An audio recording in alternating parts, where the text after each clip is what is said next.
challenge with intuition that our intuitive messages, and we'll talk a little bit here in a moment about knowing your style, but your intuition messages are coming through much of the same channels and avenues that our unconscious mind is also utilizing.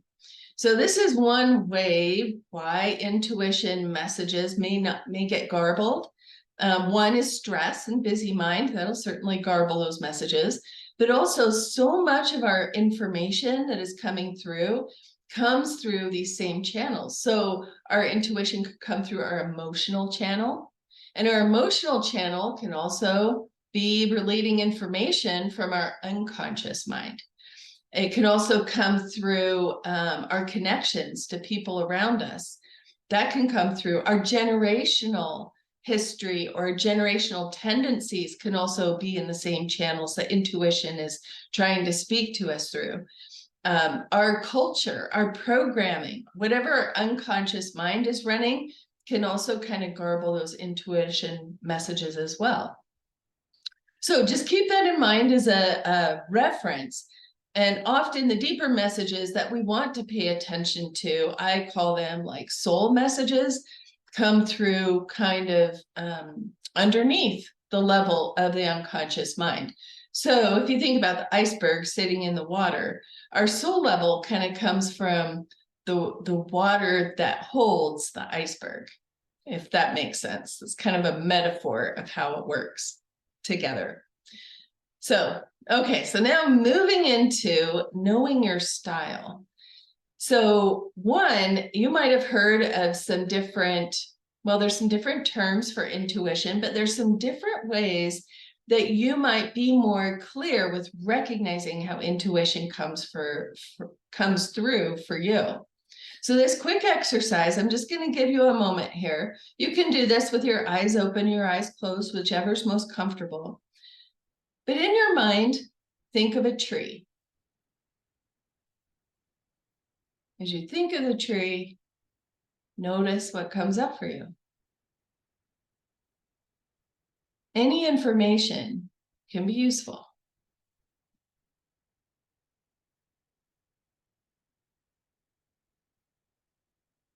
Okay, so if you have a blank piece of paper, go ahead and write down what came up when I said think of a tree.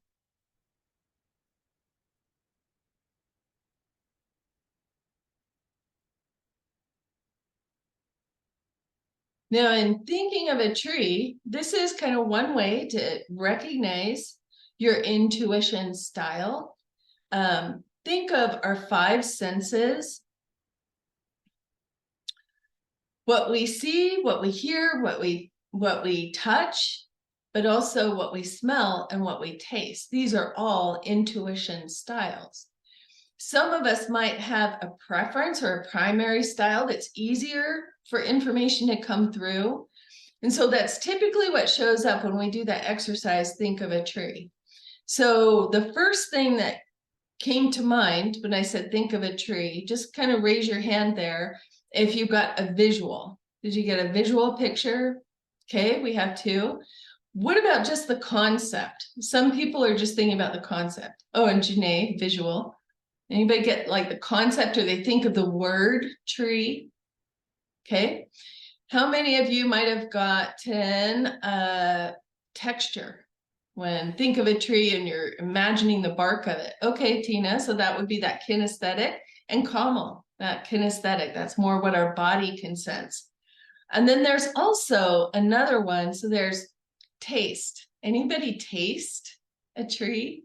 Like taste pine? Or smell? Smell might be more common. Okay, so those are not quite as, they don't come through quite as often, but they do come through. In fact, the other day, I was stepping out of my car. I'm not a smoker. I've never really been a smoker, but as stepping out my car, I was smelling cigarettes.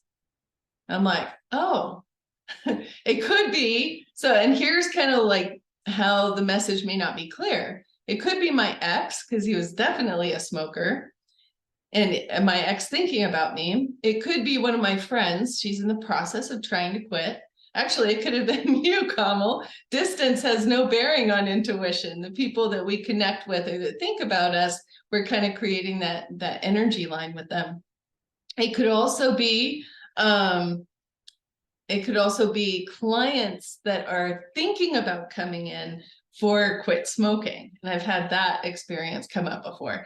So this was one day I was at the office and I'm walking across the parking lot and I had the sense of it. I would just like to smoke. I don't smoke. I'm not a smoker, but I would just like to smoke. And I saw a cigarette lying on the parking lot. I would like to pick that up and smoke it. I'm not going to smoke somebody's cigarette in the parking lot. A couple days later, somebody came in. He's like, I need to stop smoking. And he'd been thinking about getting himself kind of ready to come in for a session. So here's kind of that part of how our messages get mixed up is how we interpret it. And if it feels like a message that has important information, then you can go through some of these clarifying tools. So here's the first one, is to know your style. Sounds like a bunch of you had more the visual. So here's the 5 clairs. They mimic our senses, what we see, hear, taste, touch, feel, right? And then there's a couple that come through a little bit differently that aren't those exact clair styles. So clair, if somebody is really good at seeing information that is an intuition message, it's clairvoyance. If somebody's good at hearing intuitive information, it's clairaudience, audio. If somebody kind of has that feeling, that sense of something, it's clairsentience. And so some people might call that gut feeling. So in the feelings, there's actually 2, and one's not listed here.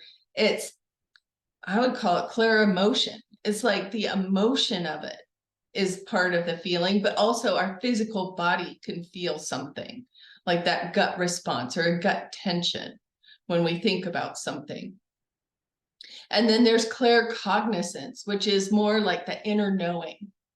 I just knew. In fact, in the blog that I posted this week, or the article that I shared in my newsletter, I talked about how I was in my 20s and I was taking classes at a wilderness camp. It was actually the shaman training that I was working with.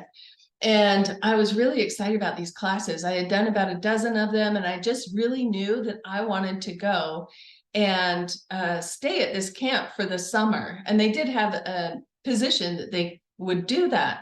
And so I called up the school and said, do you have any spots available for me to come and stay at the camp as a caretaker for the summer? And they said, no, all of our spots are full. But I just had this knowing. I knew I should go, that it was for me. But the administration said, no, all of the spots are full.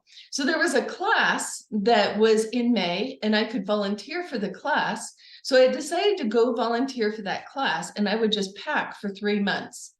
And I would just have everything packed. So if the chance came up that I could stay, that I would be prepared. And I just knew in my gut, it was like, this is good. This is for me. This is a good fit for me.